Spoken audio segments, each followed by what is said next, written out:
পুলিশি অভিযানে অপ্রত্যাশিত পরিস্থিতি, আহত 2 পুলিশ কর্মী। পাঞ্জিপাড়া থানার ইকরচলা কালীবাড়ি এলাকায় বুধবার সন্ধ্যায় একটি অপ্রত্যাশিত ঘটনা ঘটে। রায়গঞ্জ পুলিশ জেলার কর্মীরা ইসলামপুর আদালত থেকে একজন অভিযুক্তকে নিয়ে রায়গঞ্জ ফেরার পথে ওই ঘটনা ঘটে। পুলিশ সূত্রে খবর, অভিযুক্ত আচমকাই এক ধরনের প্রতিরোধ গড়ে তোলেন। এতে 2 পুলিশকর্মী সামান্য আহত হন। তাদের ইসলামপুর মহকুমা হাসপাতালে চিকিৎসার জন্য নিয়ে যাওয়া হয়েছে। এই ঘটনার পর পুলিশ ঘটনাস্থলে নিরাপত্তা জোরদার করেছে এবং অভিযুক্তকে পুনরায় আটক করার তৎপরতা চালাচ্ছে।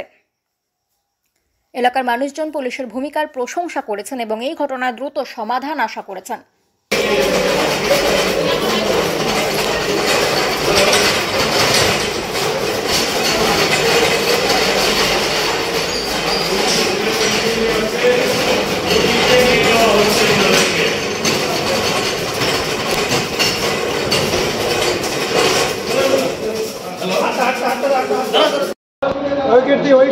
एक बार एकाधिक पुलिस अधिकारी जो है सदर इस्लामपुर महकुमा अस्पताल आप पहुंचे।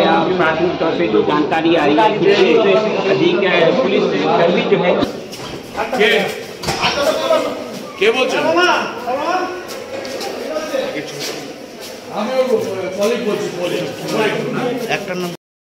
যে এরকম এরকম গুলি লেগেছে। তারপর আমি সেই শুনেই আমি কি করে আমাদের হচ্ছে পুলিশে থাকে, পুলিশে চাকরি করে। বলছি কি নাম আপনার জায়গায়, কি নাম? দেবেন বৈশ্য।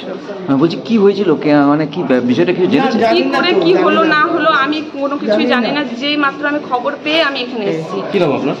আমার নাম এখন কি বলছে, এখন কোথায় আছে? ইনি এখন ওটিতে আছেন। আচ্ছা, কয়জন কি জানাতে পেরেছেন, কয়জন কি কি? না, আমি অত কিছু জানি না। কি নাম আপনার?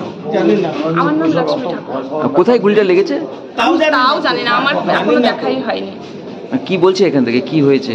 এখানে জাস্ট বললো গুলি লেগেছে বা ওটিতে ঢুকিয়েছে। আমি এই মাত্র শুধু খবর পেয়ে এখানে আছি। আমার কি নাম আপনার? হ্যাঁ, আপনার নাম কি? আমার নাম লক্ষ্মী ঠাকুর।